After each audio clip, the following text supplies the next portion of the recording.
ICC champions trophy শেষ হয়েছে 2 সপ্তাহ আগে, তবে বাংলাদেশের হিসেবে টুর্নামেন্টটি শেষ হওয়ার 3 সপ্তাহেরও বেশি হতে চলল।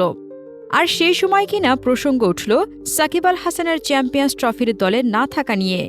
অবশ্য তিনি নিজে দীর্ঘ সময় পর এ নিয়ে মুখ খুললেন। তাকে দলে না রাখার বিষয়ে বিসিবি থেকে কোনো যোগাযোগও করা হয়নি বলে জানিয়েছেন সাকিব। এর আগে চ্যাম্পিয়ন্স ট্রফির দল ঘোষণার সময় সাকিবকে না রাখার ব্যাখ্যা দিয়েছিলেন প্রধান নির্বাচক গাজী আশরাফ হোসেন লিপু। যদিও বিষয়টি নিয়ে প্রকাশ্যে তিনি খুব বেশি কথা বলতে অসম্মতি জানান। সাকিবকে চ্যাম্পিয়ন্স ট্রফিতে না রাখার অন্যতম কারণ ছিল তার বোলিংয়ের নিষেধাজ্ঞা। অবৈধ বোলিং অ্যাকশনের দায়ে 6 মাসেরও বেশি সময় বোলার সাকিব ক্রিকেটে নিষিদ্ধ ছিলেন। ফলে কেবল ব্যাটার সাকিবকে দলে নেওয়া ও কম্বিনেশন মেলানোর জন্য যথেষ্ট মনে করেননি প্রধান নির্বাচক। দল ঘোষণার পর এ নিয়ে কথা বলেননি 37 বছর বয়সী এই বাংলাদেশি তারকা। তবে সম্প্রতি সাকিব মুখ খুলেছেন ক্রীড়াভিত্তিক ওয়েবসাইট ক্রিকবাজের সঙ্গে। সম্প্রতি সংক্ষিপ্ত প্রতিক্রিয়ায় অবশ্য তিনি অভিযোগ করতে চান না উল্লেখ করে বলেন, দেখুন, কারো বিরুদ্ধে আমার কোনো অভিযোগ নেই। তবে যদি এই বিষয়ে বিসিবি ও সাকিবের মাঝে যোগাযোগটা ভালোভাবে করা হতো তাহলে আমি খুশি হতাম।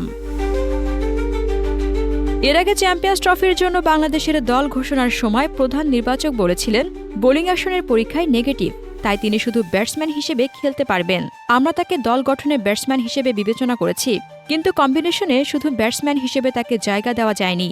এক্ষেত্রে মাঠের বাইরে সমর্থকদের বিরোধিতার কোনো প্রভাব আছে কিনা সেই প্রশ্নে লিপুর জবাব, এ বিষয় নিয়ে আলোচনা হয়নি। তবে কেউ অবসর না নিলে নির্বাচকদের বিবেচনায় থাকে, যেটা বিসিবির সভাপতিও বলেছেন।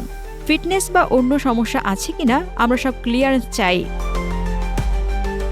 তৃতীয় দফায় ইংল্যান্ডের বার্মিংহামে দেওয়া পরীক্ষায় উত্তীর্ণ হওয়ার পর ঘরোয়া প্রতিযোগিতার পাশাপাশি আন্তর্জাতিক ক্রিকেটেও বোলিং করতে বাধা রইল না সাকিবের।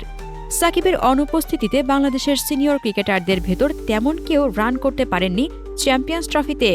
নাজমুল হোসেন শান্ত রান পেয়েছেন দ্বিতীয় ম্যাচে। এর বাইরে ব্যাটিং পারফরমেন্স বললে কেবল তরুণদেরই নাম আসবে। বাংলাদেশও ভারত নিউজিল্যান্ডের বিপক্ষে হেরে চ্যাম্পিয়ন্স ট্রফি থেকে বিদায় নিশ্চিত করে। এরপর পাকিস্তানের বিপক্ষে গ্রুপ পর্বের শেষ ম্যাচটি পরিত্যক্ত হয়ে যায় বৃষ্টির কারণে।